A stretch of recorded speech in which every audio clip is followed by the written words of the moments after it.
In 1604, on the dusty plains of feudal Japan, a young swordsman named Musashi prepared for the most important duel of his life. He was a master of the renowned Yoshioka school. He had trained since childhood. He knew dozens of techniques. His mind was as sharp as his blade. On the other side, Miyamoto Musashi, a wandering ronin, without a master, without a formal school. The duel began, and witnesses reported something unsettling.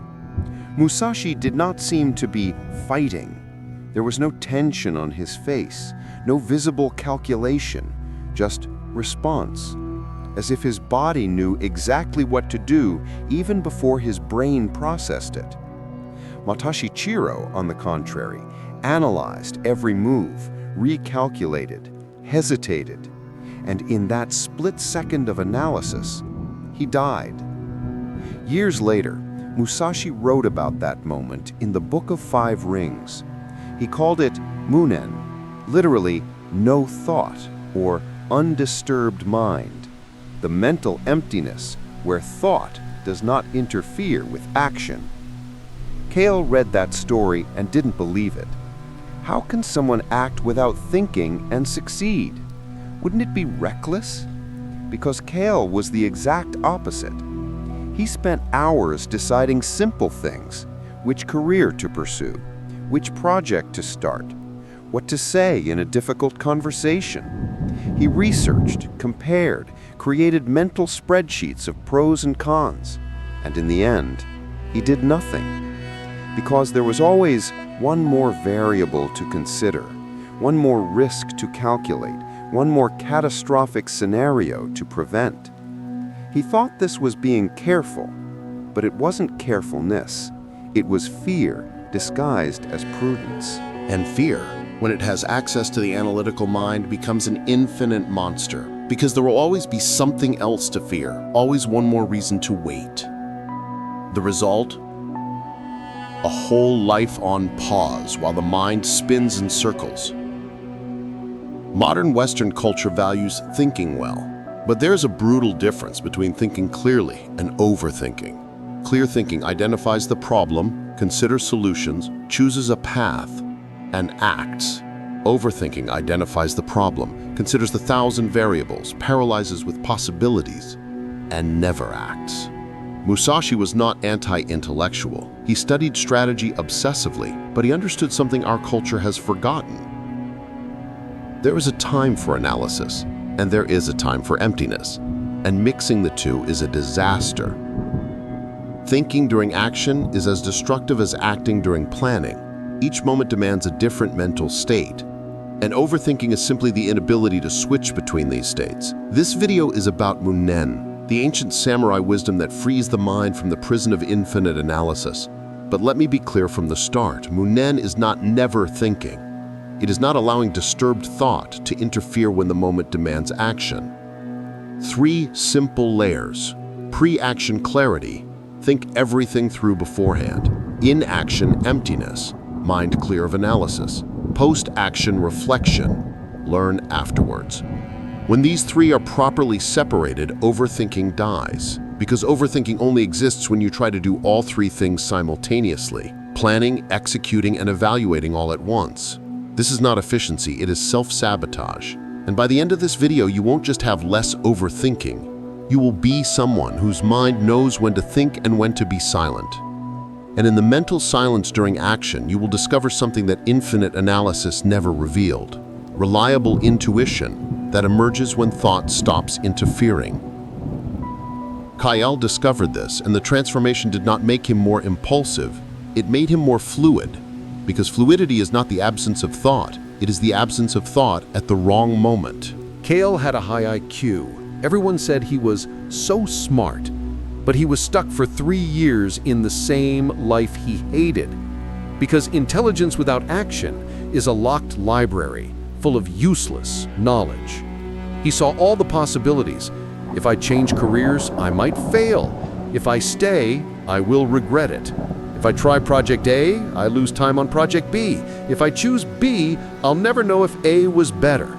And in this infinite analysis of hypothetical scenarios, he did nothing. He remained in limbo. Because choosing any path means accepting the death of all other unchosen paths, and the ego cannot tolerate that death. It prefers to keep all of them theoretically alive, even if it means living none of them. The Japanese have a term for this, kekaron, argument based on subsequent results. It is the trap of judging past decisions with information that did not exist at the time. Musashi faced this. Critics would say he won because he was lucky.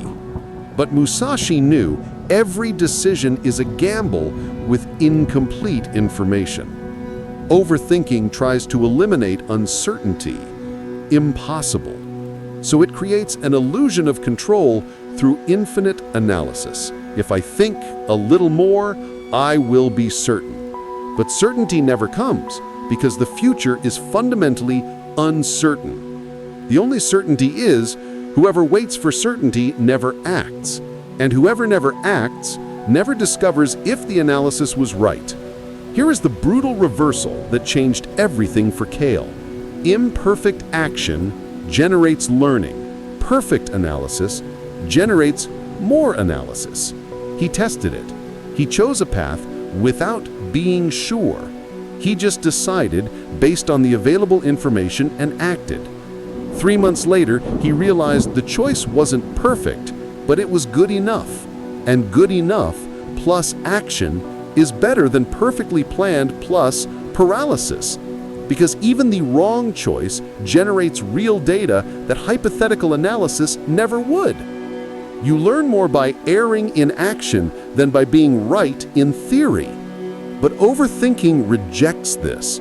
It wants to be right before trying. And so it never tries, never learns, never lives. So Kale developed what he called the 72-hour decision protocol. It works like this. Hours 0 to 48. Analyze, research, consider variables, but only during this time. Hours 49 to 72. Munen period. 0 additional analysis. Just choose based on what you already know. Hour 72. Decide and act without going back to rethink. He applied this to the career change he had postponed for 3 years. 48 hours of intense analysis. 24 hours of mental silence. Decision, action. 6 months later, it wasn't the perfect choice, but he was living. And imperfect living is infinitely better than imagining perfection. Think of the archer who calculates wind, distance, bow tension, then releases. If he continues analyzing after releasing, the arrow misses because the body locks up. Kale was the archer who never released, eternally adjusting the aim. Musashi taught, separate analysis from execution. Analyze, then silence, then act. But never all three at once. Overthinking is trying to adjust the arrow while it flies. Impossible. And the attempt kills precision. It was on an ordinary Tuesday that Carl met Mira. She was a partner at a consulting firm that was growing 40% annually. She needed someone with his skills. The offer was clear: partnership, profit sharing, total autonomy. It was exactly what Carl said he wanted. And when she made the proposal, he replied, "I need to think about it." Mira smiled. It wasn't surprise, it was recognition. "How much time do you need?" "A week? Maybe 2. I need to analyze the numbers, talk to a few people, see if—" "Carl," she interrupted softly, "how long have you been looking for this opportunity?" 3 years. And now that it's in front of you, you need 2 weeks to think? He didn't know how to answer, because the truth was too obvious to be spoken. That night, Carl couldn't sleep. His mind raced in every direction. What if the company goes bankrupt? What if I'm not good enough? What if there's someone better she should have chosen? What if I accept and regret it? What if I refuse and regret it even more? A week later, he sent Mira a message. I need a few more days to decide." She didn't reply immediately. When she did, it was just 5 words. The position was filled yesterday. 3 months later, they met again. Kyle confessed, "I blew it, didn't I?" Mira took a sip of coffee. "No, you just confirmed what I suspected." "What?" "That you weren't waiting to be ready, you were waiting to be safe." Those words echoed, waiting to be safe. "Safety doesn't exist," Mira continued. "I started my company with 3 months of reserves and 0 guaranteed clients. I went straight for it. What if it had gone wrong?" "It would have gone wrong, and I would have tried something else."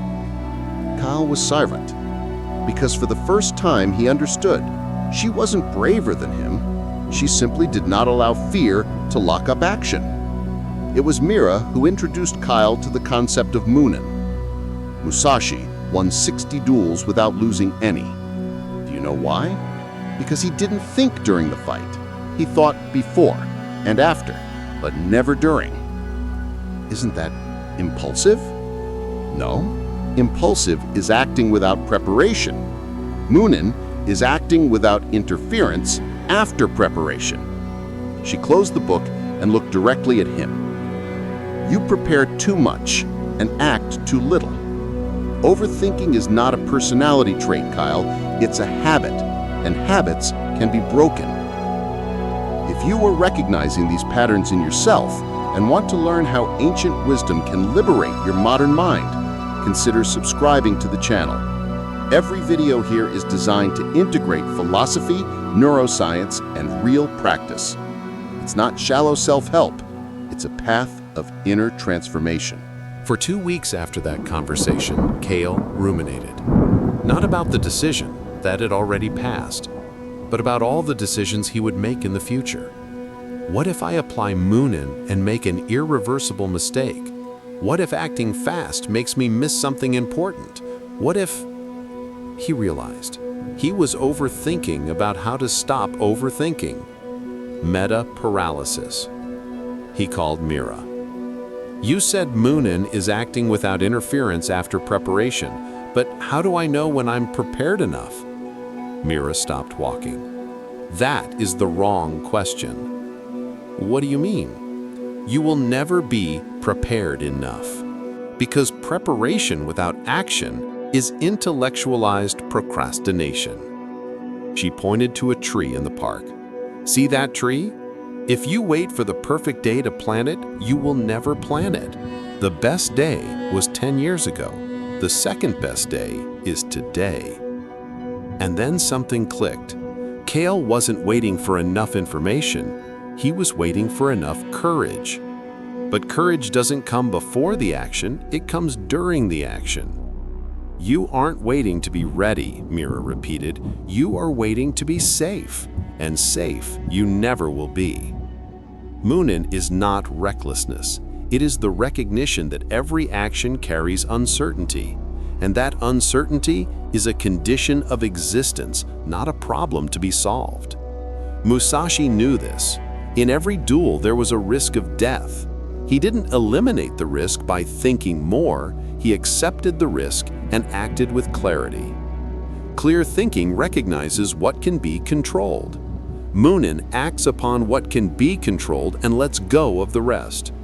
Overthinking tries to control the uncontrollable and drowns in the attempt. Mira invited Kale to accompany her for a week of work. "Just observe," she said. And what he saw disturbed him. She made decisions in minutes that would take him days to make. Not because she had more information, because she knew when to stop collecting information. In a meeting with a client, the man made a complicated proposal. It required rethinking half of the project. Mira listened, asked 2 questions, and replied, "We are not going to do that." Simple as that. Afterward, Kale asked, "How did you decide so fast?" "Because I already knew the principles that guide our work." His proposal violated 2 of them. I didn't need to analyze for hours. I just recognized the pattern. That's when Kale understood. She wasn't faster than him.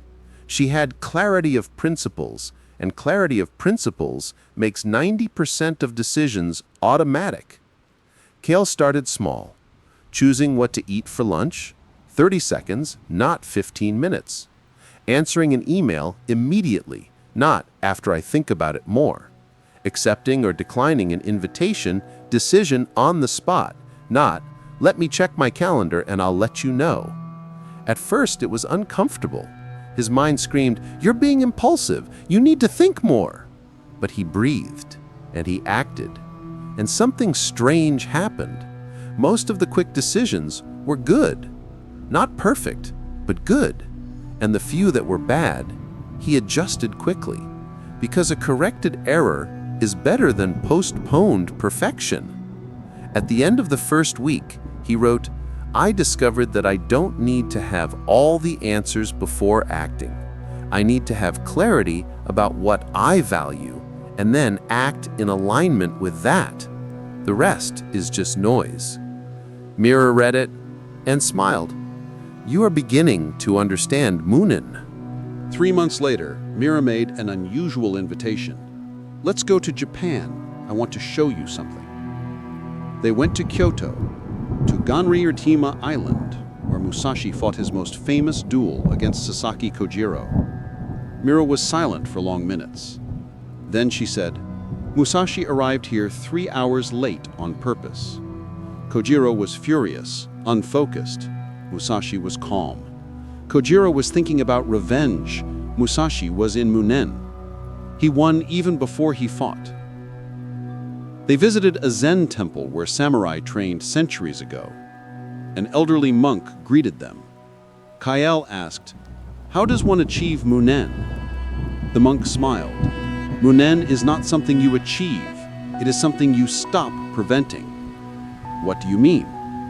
"Your mind already knows how to act without thinking. You do it all the time, when you pick up a cup, when you walk, when you breathe.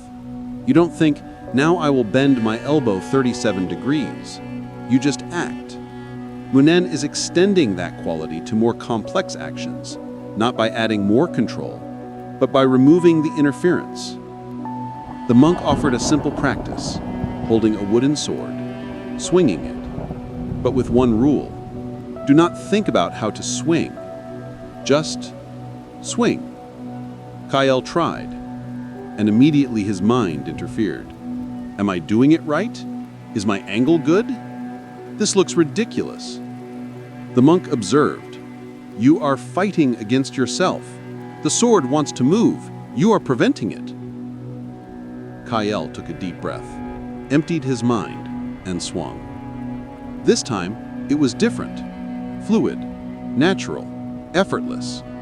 That, the monk said, that is Munen. That night, Kael understood something profound. Munen is not a technique. It is the removal of obstacles. You don't learn to flow, you stop blocking the flow. When Kanal returned home, something bothered him.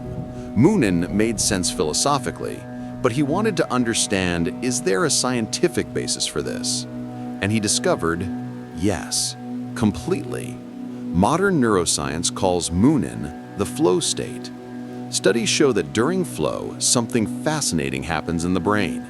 The prefrontal cortex, the area responsible for self-criticism, analysis, and judgment, decreases its activity. It is called transient hypofrontality. Literally, your analytical brain temporarily shuts down. And when this happens, you act with precision impossible under conscious analysis. Elite athletes, virtuoso musicians, surgeons, they all describe the same state. I wasn't thinking, I was just doing. This is not mysticism, it is biology. When you're overthinking, multiple areas of the brain compete for resources. Prefrontal cortex, analyzing. Amygdala, generating fear. Anterior cingulate cortex, detecting internal conflicts. The result? Paralysis by analysis. In Munen, these areas fall silent, and older, more instinctive areas take over. Basal ganglia, automated patterns, motor cortex, pure action, limbic system, emotional intuition. These areas are faster, more precise, more reliable than conscious analysis, but they only operate when conscious analysis gets out of the way. And there is more. Studies on intuition show something surprising. Your body often knows before your conscious mind does. In experiments, participants showed a physiological response, accelerated heart rate, sweaty palms, before consciously perceiving a danger. The enteric nervous system, literally your second brain in the gut, processes emotional information independent of the brain. That's why gut feeling is literal. Your gut feels before your mind names what it felt. Musashi trusted this knowledge, not out of mysticism, but out of recognition that millions of years of evolution have created decision systems that conscious analysis does not surpass. It only complements them. If this integration between ancient wisdom and modern neuroscience resonates with you, subscribe to the channel. We go deeper with every video, always combining time-tested philosophy and cutting-edge neuroscience. So how do you live Munen in practice? Kale developed a method based on Musashi's teachings and his own experience. He called it the 3 circles of Munen. Circle 1, pre-action clarity. Before acting, clarify completely. This is not thinking infinitely. It is defining what you want to achieve, what your non-negotiable principles are, what the next concrete step is. Musashi spent days studying adversaries before duels. But once the duel began, analysis died because it had already been done. Kale applied this to important decisions. Before changing careers, he dedicated an entire week to clarification. He wrote down his values, his needs, his fears, and when he finished, there was nothing left to analyze, only what to decide. Circle 2. In action, emptiness. During execution, silence analysis. 0 thought about, am I doing this right? 0 comparison to the ideal. Just manifest what you prepared. A practical technique Kale uses, when analytical thought arises during action, he mentally whispers, later. He doesn't fight the thought. He just postpones it. I will think about this later. And he returns to the present action. Simple, but revolutionary. Circle 3. Post-action reflection. After the action, now you analyze. What worked? What didn't work? What would you do differently? This is not destructive self-criticism. It is structured learning. Kale keeps 3 notebooks. Notebook 1, planning. Exhaust analysis beforehand. Notebook 2, execution. Remains empty. 0 analysis during. Notebook 3, reflection. Everything learned afterward. And the content of Notebook 3 feeds Notebook 1 the next time. A continuous cycle of refinement without mixing the times. When these 3 circles clearly separate, magic happens. You act with the precision of someone who planned, the fluidity of someone who trusts, and the wisdom of someone who reflects. Overthinking dies because it no longer has space to exist. Each type of thought has its dedicated moment, and when the moment passes, the thought recedes. A year after meeting Mira, Kyle found himself in a familiar situation, an important decision, multiple variables, uncertainty. But something was different. He did not panic. He did not research obsessively. He did not create infinite spreadsheets. He clarified for 48 hours. He went silent for 24 hours. And he decided. And something surprising happened. The decision did not feel heavy. It felt natural, as if body and mind were finally speaking the same language. He told Mira, "You know what's strange? I don't know if I made the right decision, but I know I made the decision, and that's enough." Mira smiled that smile he now recognized. Complete Munen is not never doubting again. It is acting even while doubting. Did Musashi doubt? Of course, he was human, but he didn't let doubt govern the sword. And here is the final paradox that Kyle discovered. Munen doesn't eliminate uncertainty. It teaches you to dance with it. It doesn't eliminate fear. It teaches you to act despite it. It doesn't eliminate thought. It teaches you to choose when to think. Because the problem was never thinking. It was thinking at the wrong time. It was letting analysis invade execution. It was confusing preparation with procrastination. Musashi, at the end of his life, wrote the Book of Emptiness, the fifth and final book of the 5 rings, and there was almost nothing written. Only, in the void is the way. The void is good. Disciples were confused. Where are the teachings? But that was the final teaching. Everything that needed to be said had already been said. What remained could not be taught, only experienced. Kyle reread that almost empty page, and for the first time, he did not feel the frustration of, there should be more. He felt peace, because he understood. Emptiness is not the absence of wisdom. It is the presence of everything without the need for words. Overthinking fills the void with infinite analysis because it cannot tolerate empty space. But the void is not the problem. It is the solution. It is where intuition speaks, where the body knows, where action flows without thought interfering. And when you finally stop being afraid of the void and learn to inhabit it, you discover you were never empty. You were always full. There just wasn't enough silence to hear the fullness whispering beneath the noise of compulsive thoughts. Munen is not an achievement. It is the removal of what was preventing you from hearing the wisdom that was always there, waiting patiently for you to stop thinking long enough to finally know. Musashi won 60 duels, not because he thought faster than his adversaries. He won because he did not think during the combat.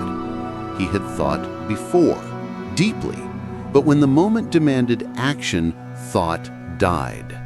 And in the emptiness where thought used to be, perfect action emerged. You spend your whole life believing you need to think more to be better. But the radical truth is the opposite. You need to think less at the right moments to manifest the greatness that infinite analysis has always blocked. Overthinking doesn't protect you from error. It guarantees you mediocrity. Because while you analyze, life passes by.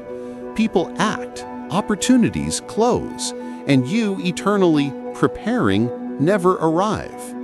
Munen is an act of brutal faith.